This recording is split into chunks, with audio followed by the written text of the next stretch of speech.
सोमवार को supreme court ने 2020 के उत्तर पूर्वी दिल्ली दंगों से जुड़े मामले में आरोपी उमर खालिद और शर्जील इमाम को जमानत देने से इनकार कर दिया है। और सिर्फ इनकार ही नहीं किया, बल्कि ये भी कहा कि अब गवाहों की जांच पूरी होने या कम से कम 1 साल तक ये दोनों जमानत के लिए दोबारा आवेदन नहीं कर सकते, यानी आगे भी जेल में ही रहेंगे। सुप्रीम कोर्ट ने 5 जनवरी को अपने फैसले में साफ कहा कि उमर खालिद और शर्जील इमाम के खिलाफ यूएपीए के तहत आतंकी कृत्य के प्रथम दृष्टया सबूत हैं। कोर्ट ने जमानत न देने की 10 वजह भी बताई, और ये कोई पहली बार नहीं है।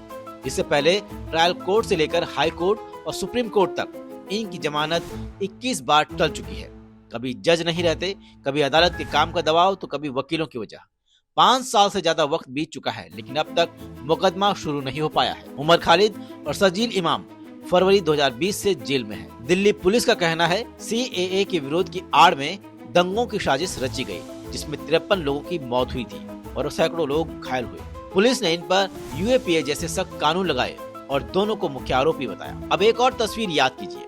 गुजरात हाई कोर्ट ने रेप के दोषी आसाराम की सजा को मेडिकल आधार पर 6 महीने के लिए सस्पेंड कर दिया है। यानी आसाराम, जो पहले जमानत पर बाहर है, अब 6 महीने और बाहर रहेगा। आसाराम 2013 में एक नाबालिग लड़की से दुष्कर्म के मामले में दोषी है और उसे आजीवन कारावास की सजा मिल चुकी है। राजस्थान हाईकोर्ट भी पहले उसकी वेजिटेटिव कंडीशन और इलाज की जरूरत का हवाला देकर राहत दे चुका है। रेप पीड़िता के वकील ने अदालत में कड़ा विरोध किया।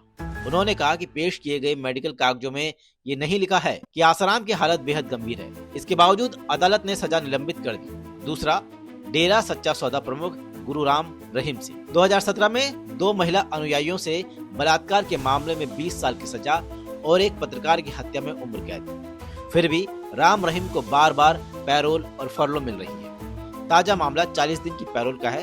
ये 2017 के बाद उसकी 15वीं अस्थायी रिहाई है। 2021 के बाद से हर साल लगभग 90 दिन जेल से बाहर रहा। कुल मिलाकर 350 से ज्यादा दिन। राम रहीम की पैरोल अक्सर चुनावी समय के आसपास मिलती रही। इसी वजह से सिख संगठनों और कई सामाजिक संगठनों ने सवाल उठाए हैं। उनका कहना है कि डेरा सच्चा सौदा के लाखों अनुयायी हैं और राजनीतिक फायदे के लिए उसे राहत दी जाती है। अब इन तीनों मामलों को साथ रखकर देखिए। एक तरफ उमर खालिद और शर्जील इमाम, जिन पर अभी आरोप तय नहीं हुए हैं, जिनका ट्रायल शुरू भी नहीं हुआ है, लेकिन 5 साल से ज्यादा समय से जेल में है। दूसरी तरफ आसाराम और राम रहीम जैसे लोग जो रेप और हत्या जैसे गंभीर अपराधों में दोषी ठहराए जा चुके हैं, लेकिन मेडिकल आधार, अच्छे व्यवहार या पैरोल के नाम पर बार बार जेल से बाहर आ रहे हैं। वैसे कानून के जानकार कहते हैं कि यूएपीए जैसे कानूनों में जमानत मिलना मुश्किल होता है, क्योंकि इसमें राष्ट्रीय सुरक्षा जुड़ी होती है। वहीं पैरोल और फरलो अच्छे व्यवहार पर आधारित होती है और ये जेल प्रशासन के अधिकार क्षेत्र में आती है। तकनीकी तौर पर यह बात सही भी है, लेकिन यहाँ पर सवाल तकनीक का नहीं, नैतिकता का है। जब कोई राजनीतिक या सामाजिक एक्टिविस्ट सरकार की नीतियों के खिलाफ बोलता है तो सालों तक जेल में रहता है, और जब कोई धार्मिक या सामाजिक रसूख वाला व्यक्ति गंभीर अपराध में दोषी होता है तो उसे राहत मिल जाती है। यही सवाल आम लोगों के मन में उठता है, जैसे कुलदीप सिंह सेंगर के मामले में हुआ। वो तो विरोध ना होता तो वो भी आज खुली हवा में सांस ले रहा होता। खैर, इस फैसले पर भारत ही नहीं, दुनिया की नजर थी। अमेरिका के 8 डेमोक्रेटिक सांसदों ने भारत सरकार को पत्र लिखकर निष्पक्ष ट्रायल की उम्मीद जताई थी। न्यूयॉर्क के मेयर जोहरान ममदानी ने भी चिंता जाहिर की थी। ये आरोपी 5 साल से बिना ट्रायल के जेल में है। सुप्रीम कोर्ट ने अपने फैसले में यह भी कहा कि व्यक्तिगत स्वतंत्रता अहम है, लेकिन समाज की सुरक्षा और मुकदमे की निष्पक्षता भी उतनी ही जरूरी है।